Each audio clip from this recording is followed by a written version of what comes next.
इस वीडियो को आप बस अंत तक सुनो और जब जब आप पढ़ाई करने बैठना तब एक बार इस वीडियो को सुन लेना।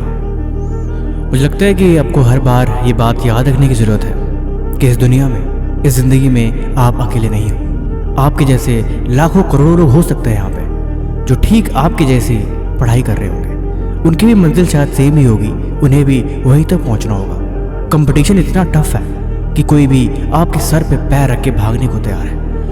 अगर इस रेस में आप तैयारी नहीं करोगे तो आप पीछे रह जाओगे। वक्त रहते आपको ये बात समझनी पड़ेगी कि आपके पास सिर्फ कुछ साल है, 2 साल या 4 साल या बहुत होंगे तो 5 साल, लेकिन इससे ज़्यादा नहीं। आपकी उम्र 17 साल है या 20 साल है, सिर्फ कुछ साल यही हैं जिनमें आपको मेहनत करनी है। इसके बाद कोई आपसे नहीं बोलेगा, न कोई आपसे पढ़ने को बोलेगा, न कोई आपसे स्कूल या कॉलेज जाने को बोलेगा, और न कोई आपसे ये बोलेगा कि अब तू अपनी तैयारी क्यों नहीं कर रहा, एग्ज़ाम की तैयारी कर। हकीकत ये है कि हर चीज़ का टाइम लिमिटेड है। अगर उस समय को इस्तेमाल करना नहीं सीखा तो पूरी ज़िंदगी बैठ के रोते रहोगे। एक रिक्शे वाले से पूछा गया कि आपकी ज़िंदगी का सबसे बड़ा पछतावा क्या है, तो उसने बड़ा रोते हुए जवाब दिया।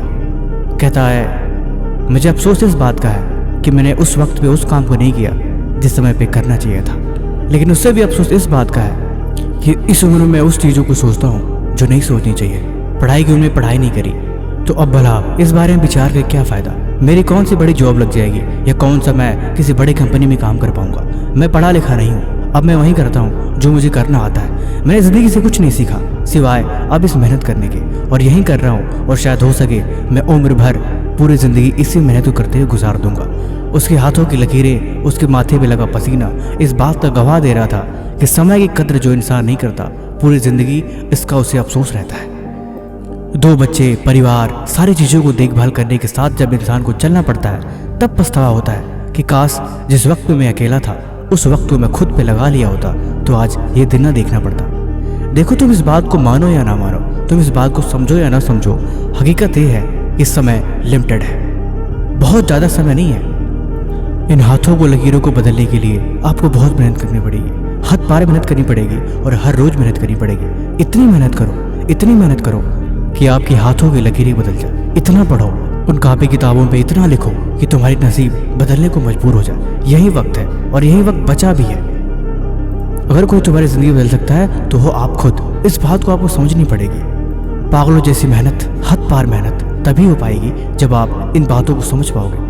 हकीकत ये भी है कि आपकी ज़िंदगी में कोई और नहीं है और न ही आपके घर में कोई ऐसा है। अब मेरी एक और बात को ध्यान से सुनो। ज़्यादातर कॉम्पिटिटिव एग्ज़ाम की तैयारी करने वाले लोग मिडिल क्लास घर से आते हैं जिनके घर की आमदनी एवरेज होती है, लेकिन फिर भी वो उन्हीं आमदनी में घर को अच्छे से मैनेज करने की कोशिश करते हैं। हो सकता है आपके पिताजी की आमदनी उतनी नहीं हो, लेकिन फिर भी उस घर को चलाने की कोशिश करते हैं। हकीकत ये भी है कि अब वो कुछ नहीं कर सकते, उन्हीं में ज़िंदगी गुजारनी है और उन्हीं में मैनेज करना है। और बात ये भी है, अब वो आपके भरोसे बैठे हैं, वो आपकी राह देख रहे हैं कि आप कब कामयाब होगे और कब आप उस घर की परिस्थिति को बदलोगे, क्योंकि आपके अलावा कोई दूसरा इस काम को नहीं कर पाएगा। इसीलिए अब चाहे ज़िंदगी को बर्बाद कर दो या वक्त को इस्तेमाल करके अपने समय को बना लो, सब कुछ आपके हाथ में है, सब कुछ आप पे ही डिपेंड करता है। हकीकत ये भी है कि कुछ नहीं करोगे तो भी समय गुजर जाएगा, ठीक वैसे ही जिससे गुजरता आया है। ज़िंदगी बदलनी है तो मेहनत तो करनी पड़ेगी और कोई दूसरा ऑप्शन है ही नहीं। इसीलिए मैं कहता हूँ तो ज़्यादा मत सोच, बस तू आज